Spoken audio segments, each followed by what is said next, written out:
They called it Project MKUltra, a name so sterile, so clinical, it barely hinted at the horrors lurking beneath its shadowy veil.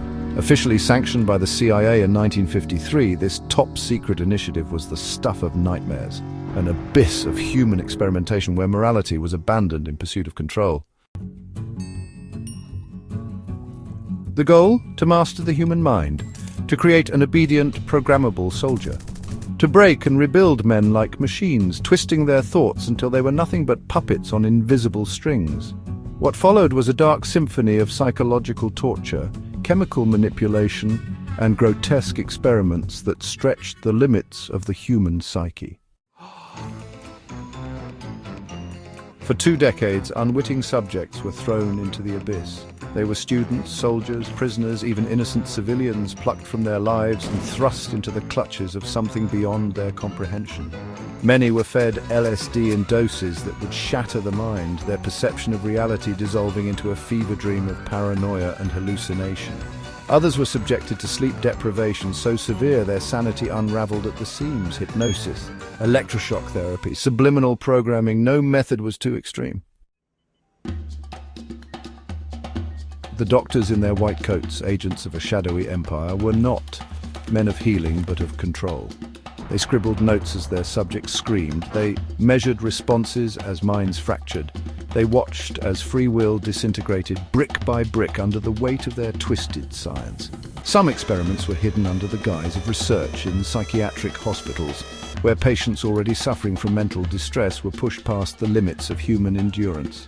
Others were carried out in prisons where those deemed disposable were fed drugs, bombarded with auditory hallucinations and manipulated into states of suggestibility beyond recognition. But MKUltra's reach did not end there. College campuses across the country became breeding grounds for covert experimentation. The CIA funneled money into seemingly legitimate research programs, funding psychological studies that tested the limits of perception and control. Unsuspecting students became test subjects, their minds manipulated without consent. University professors unknowingly worked under the program's directives, contributing to a dark legacy of deception that stained the very institutions meant to foster knowledge and enlightenment. Names like Sidney Gottlieb, the so-called poisoner-in-chief, and Dr. Ewan Cameron, mastermind of the infamous psychic driving technique, became etched into the annals of infamy. These were the architects of the experiment, men who played God with the minds of the innocent. Cameron's patients at the Allen Memorial Institute in Montreal entered for depression and left as empty husks, their personalities wiped clean by endless loops of recorded messages and induced comas. Some were subjected to depatterning, a process that reduced their mental faculties to that of an infant, stripping them of memories, cognitive abilities, and identity itself. And what of the victims? Many disappeared. Some were reduced to shattered remnants of their former selves, unable to recall what had been done to them. Others, like Frank Olson, a biochemist who may have known too much, fell to mysterious deaths, their fate sealed by hands unseen. Suicide, they called it. But the truth was murkier, tangled in a web of half-truths and silenced whispers. Witnesses spoke of agents knocking on doors late at night, threats whispered in the darkness, and lives destroyed in the name of secrecy.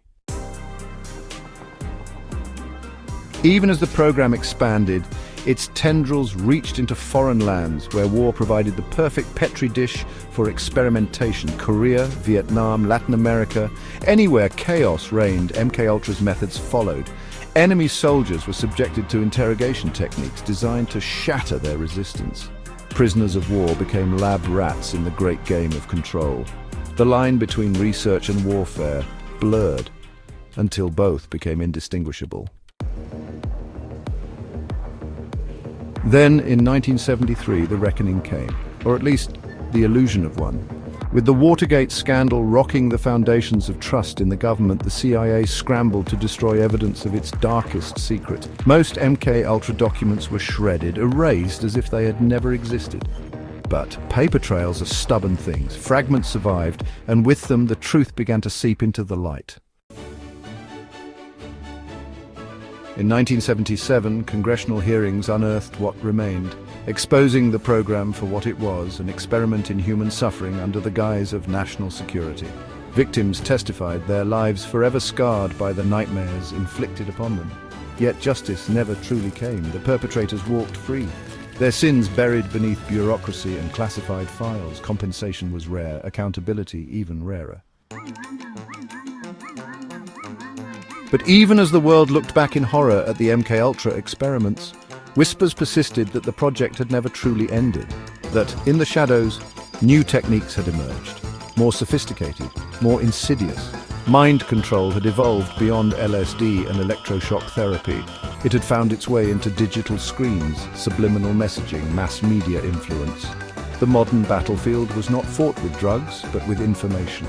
Social conditioning, psychological warfare, predictive algorithms, all bearing the fingerprints of those who sought to control the mind, just as they had done decades before. But ask yourself, if a project like MKUltra could exist in the past, what prevents it from existing now? Could its techniques, its horrors, still be at play in unseen corners of the world?